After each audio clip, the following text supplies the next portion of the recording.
¿Todo bien, Jaime? ¿Estamos? Bueno, buen día. Gracias por venir. Se los agradezco mucho. Bueno, en primer lugar, agradecerles a todos los periodistas.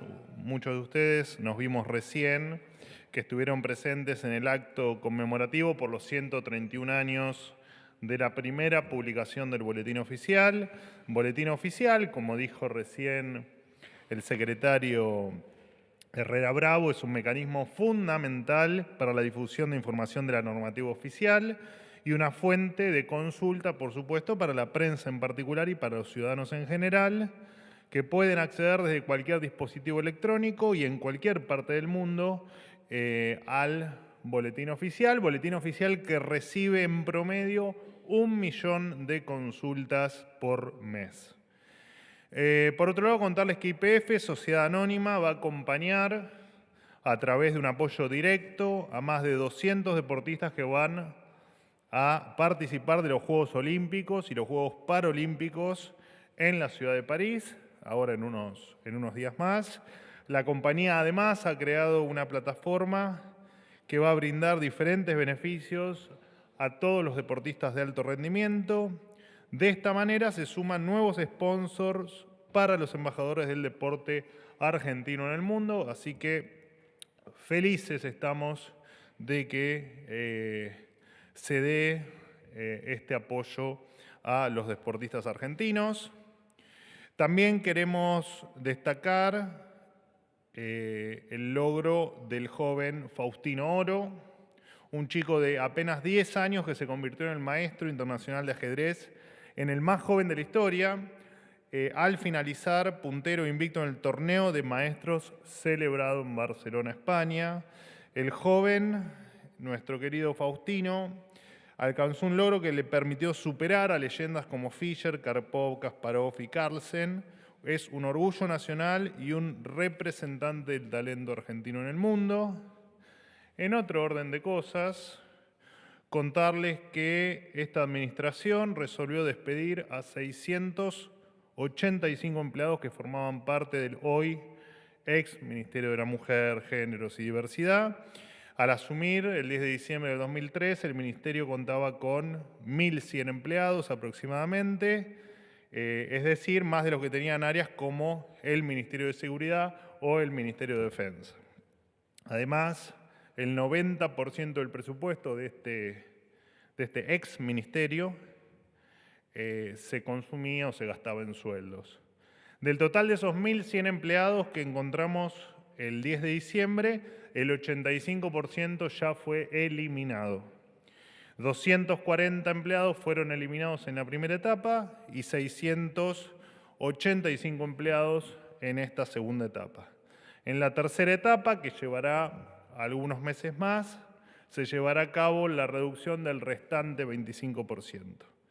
Bajo la administración del presidente Milei, no hay lugar para gastos superfluos con el dinero de los contribuyentes, tema que ustedes ya conocen y que lo he repetido en reiteradas oportunidades. En otro orden de cosas, destacar que algunos estudios privados nos indican inflación cero en algunos alimentos, incluso deflación en tantos otros, fenómeno que no, para tomar dimensión de lo que estamos atravesando, fenómeno este que no se veía desde hacía más de un cuarto de siglo en nuestro país. Además, bueno, hay consultoras que indican que cerca de 2 de cada 3 alimentos no sufrieron variación de precios durante junio. Y solo para recordarlo, de esta manera la evolución de la inflación en alimentos desde el comienzo de la gestión fue 29,7% en diciembre, 20,4% en enero, 11,9% en febrero, en marzo 10,5%, en abril 6,8% y en mayo 4,8%. Esto es una consecuencia de la inexorable eficacia del programa económico del ministro Caputo y del destino de éxito trazado por el presidente Milei. Yo hasta aquí llegué, pero viéndoles las caras, no me queda otra que abrirme alguna pregunta. No sé ni quiénes preguntan hoy. Nicolás Gallardo. ¿Para qué me quedé? ¿Qué pasa? ¿Cómo le va? Muy bien, ¿vos? Buenos días. Muy bien, Nicolás Gallardo de CNN Radio. Dos consultas. Una, le quiero preguntar si el gobierno efectivamente piensa en elevar al Congreso un proyecto para bajar la edad de personas que puedan votar, es decir, bajarlo a 13 años la edad, si esto está confirmado y cuáles son los argumentos que el gobierno considera para tal proyecto. Y la otra consulta tiene que ver si efectivamente el presidente canceló su participación en la cumbre del Mercosur y acto seguido si efectivamente se confirma un encuentro con Jair Bolsonaro en Brasil, entiendo, en los próximos días. Gracias. No, tu primera pregunta, no hay ninguna definición con respecto a baja de la edad de votación o que se le permite a los argentinos, a partir de la edad a la que se le permite a los argentinos votar. Y en cuanto a tu segunda pregunta, efectivamente el presidente, por cuestiones de agenda, no va a ir a la cumbre del Mercosur como tenía previsto hasta hace algunos días atrás. Desde allí tenía previsto incluso viajar directamente a Tucumán. Esto entendíamos que era una sobrecarga en la agenda. Finalmente, Diana Mondino, la canciller, va a tomar su lugar en esa cumbre. Y con respecto al posible encuentro del fin de semana con el expresidente de Brasil, Jair Bolsonaro, no hay ninguna confirmación de que eso vaya a ser así. 13 años, para que los chicos de 13 años no se está pensando. Este es un gobierno que piensa en todo, pero no hay absolutamente nada se descarta, ¿no? Por supuesto que no. Hola Manuel, ¿qué tal? Jaime Rosenberg, Diario La Nación. Consultarte por otra derivación del comunicado de ayer a la noche sobre lo que ocurrió en Bolivia. Una funcionaria del gobierno de Luis Arce exigió respeto al gobierno boliviano, por parte del gobierno argentino, relacionado con, digamos, esta cuestión de denuncia falsa o de golpe falso que, bueno, se habló en el comunicado. Quería saber cómo se diseñó, si es posible, el comunicado de repudio, en qué fuente se basa para decir que fue un fallido golpe de Estado o un autogolpe inventado, y bueno, si esto no afecta a las relaciones bilaterales con Bolivia, ¿no? Perdón, me dio un poco de tos.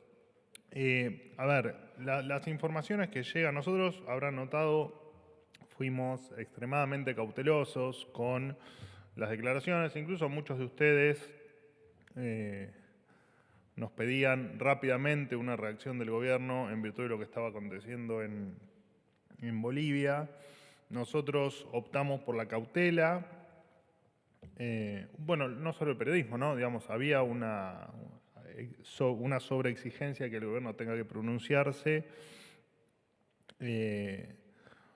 Entendemos que hay una inestabilidad institucional, entendemos que no somos parte de la política interna de Bolivia y entendemos también que la cautela finalmente fue la mejor decisión que hemos tomado.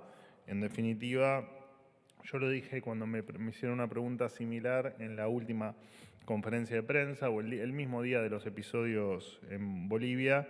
Nosotros respetamos la democracia, creemos por supuesto que los gobiernos deben cambiar en virtud del voto, pero por sobre todas las cosas defendemos, respetamos y apoyamos e impulsamos que esas democracias sean completas y que esas repúblicas efectivamente sean en pos de la libertad y del bien del ciudadano. Así que somos extremadamente cautelosos, no creemos que vaya a generar absolutamente ningún conflicto el comunicado porque es simplemente una descripción de los hechos, de las diferentes informaciones que vamos recolectando, algunas que por supuesto ustedes ya conocen y otras que nos llegan de manera por los carriles o por los canales habituales del gobierno, que hacen que efectivamente entendamos que hay que seguir tomando cautela. Sabemos de la delicada situación institucional, entendemos de la existencia de presos, lo que se denomina el preso político, digamos, presos donde se entiende que pudo haber algún tipo de falta de claridad en sus juicios o de irregularidades, y estamos atentos a los acontecimientos, es simplemente eso. ¿Qué tal, Manuel? Dan Kemper para Corta.com. Agarrando un poco lo de Jaime, solo para profundizar una cosita pequeñita de tema Bolivia. si el comunicado de Oprah es más que nada a partir del tuit de Evo Morales alertando que el golpe no había sido como tal, si se puede aclarar ese punto nada más. Y por otro lado, si podrías profundizar un poco más, dar detalles más también de esta ley hojarascas que propone, que va a llevar a cabo Sturzenegger, porque en diputados dicen que no quieren votar otra ley que sea como la ley Omnibus, que sean 400 puntos. Gracias. Bueno, la última definición realmente no. El Congreso está para trabajar en lo que, en tal caso, en los proyectos de ley que les toque tratar. Si tienen un artículo, si tienen 150 millones de artículos, me parece que es una discusión, en todo caso, de segundo orden. Voy a tu primera pregunta. Efectivamente, que un personaje de la relevancia que tiene para Bolivia, Evo Morales, haya dicho lo que dijo, claramente destapa un determinado modus operandi que había que prestarle atención, independientemente después cómo se sigan sucediendo los hechos.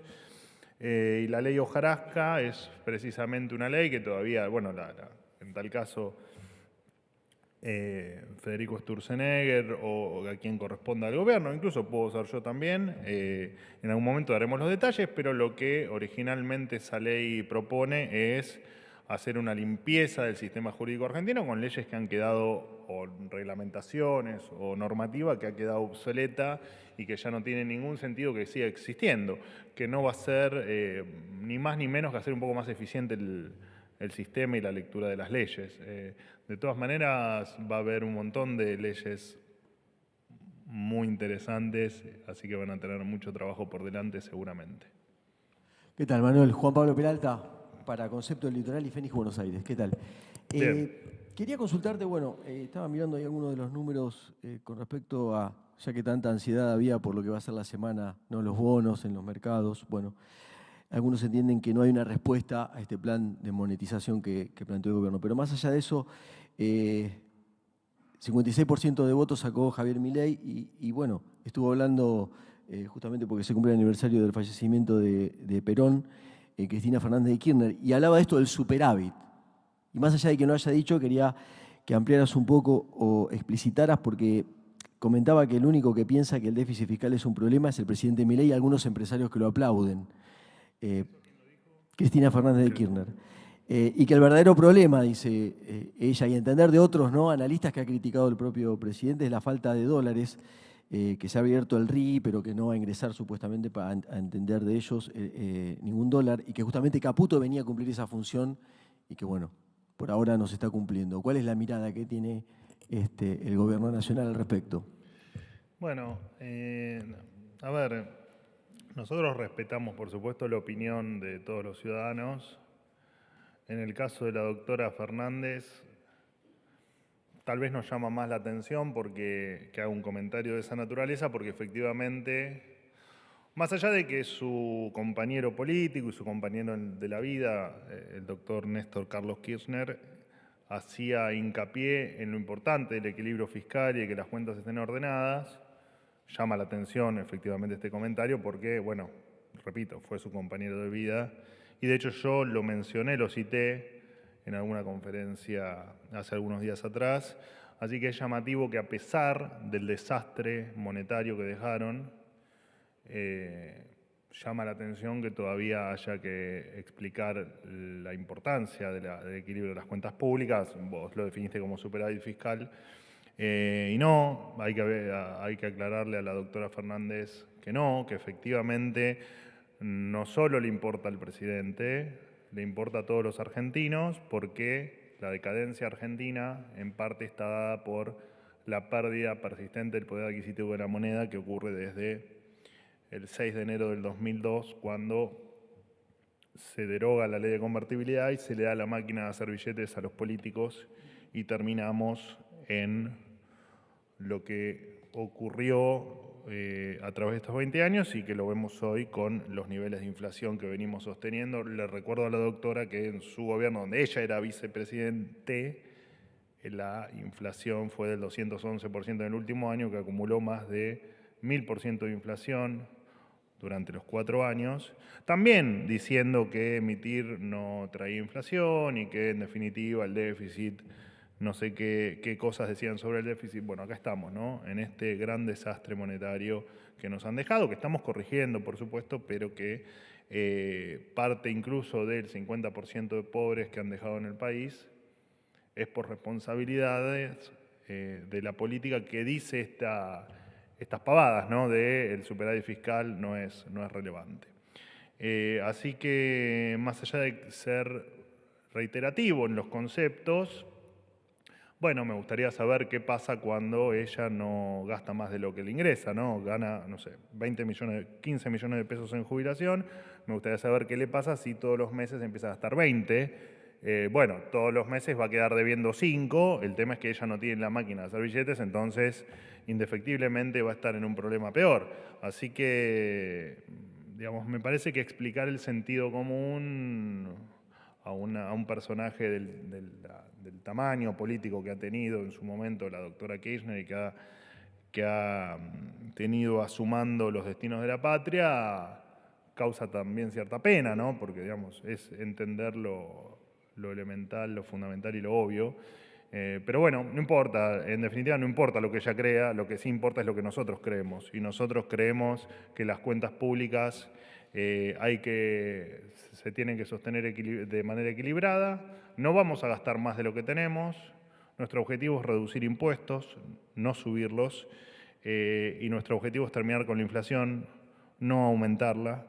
Y nuestro objetivo es efectivamente hacer un Estado chico y no un Estado de un tamaño de un elefante que lo único que hizo fue multiplicar pobres, multiplicar asistencialismo con intermediarios que le hicieron mucho daño a los que menos tienen, y en definitiva hay que explicarle a la doctora Fernández de Kirchner que la inflación probablemente a ella no le pegue porque tiene mecanismos para defenderse, a vos, Peralta, o a mí tal vez tengamos mecanismos para defendernos, pero al que menos tiene es al primero que le corroe el plato de comida de todos los días.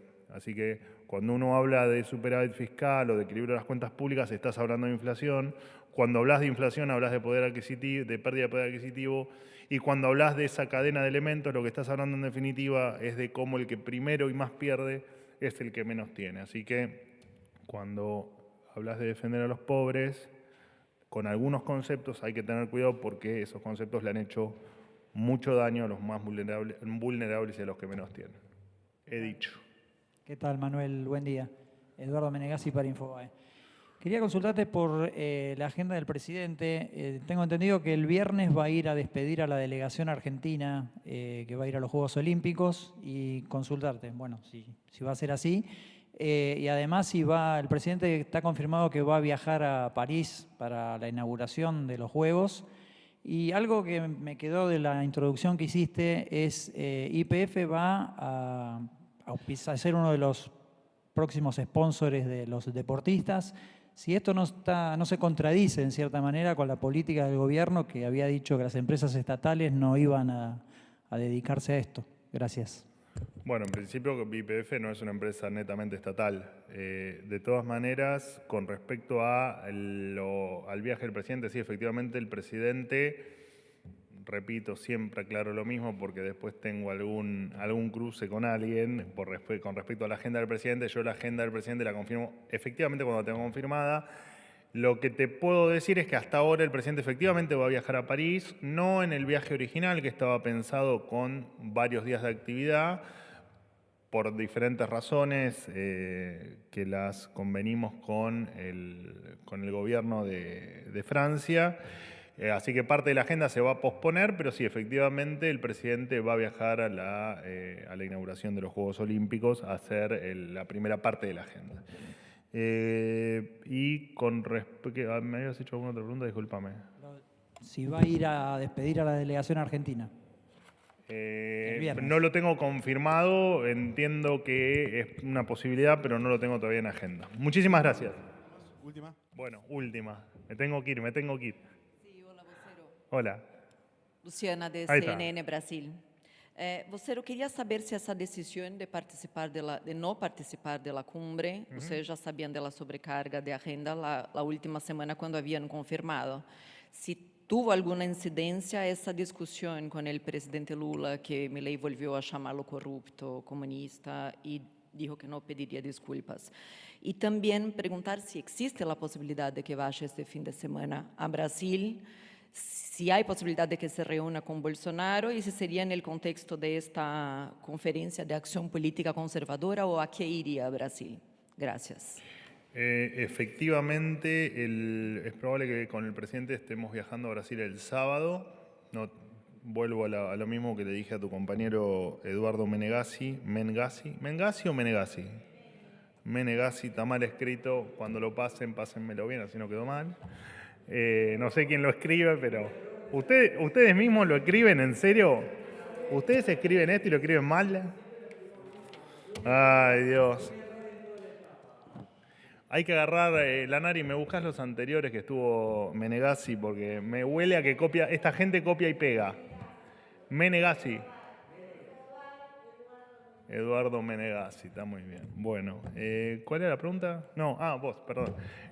Brasil. No, a ver, el presidente Milei, cualquier declaración que haga y que en tal caso, y lo que vos digas sea así, digamos que tal vez pueda haber una molestia, el presidente cuando dice algo después jamás dejaría de tener una actividad por sus propios dichos. Eso no va a pasar ni ahora con el tema Lula, ni en ninguna otra circunstancia, bajo ningún aspecto. Así que no, la respuesta es no va porque efectivamente, ya te digo, estaba planificado que viaje directamente a Tucumán. Lo cierto es que, bueno, esa noche es el 8, es la vigilia. Después, a la madrugada, vamos a regresar a Buenos Aires. Al otro día la actividad aquí en Buenos Aires empieza muy temprano, con el Te Deum y después con el desfile. Así que era una sobrecarga que no estábamos dispuestos a que el presidente de la Nación atraviese esa agenda cargada. Es simplemente por eso, de hecho, creo que conté recién, va a ir la canciller Diana Mondino en su representación. No tenemos ningún problema en presentarnos en ningún lugar que esté, en este caso Lula, pero digo, cualquier otro mandatario con el que uno pueda tener alguna distancia, bueno, en este caso es astronómica la distancia ideológica, pero digo, con cualquiera que uno pueda tener una distancia ideológica, de concepto, nunca nos vamos a ausentar por esa razón, jamás. Perdón que tengo un colega tuyo argentino llamado Nicolás Gallardo que te está interrumpiendo. Repetime, por favor.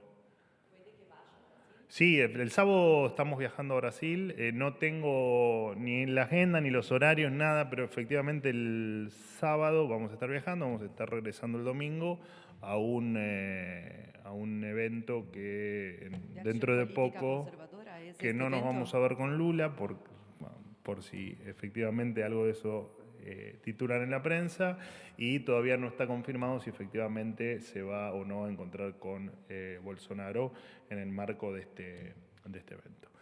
¿Listo, Gallardo? ¿Me puedo ir? Gracias, chicos.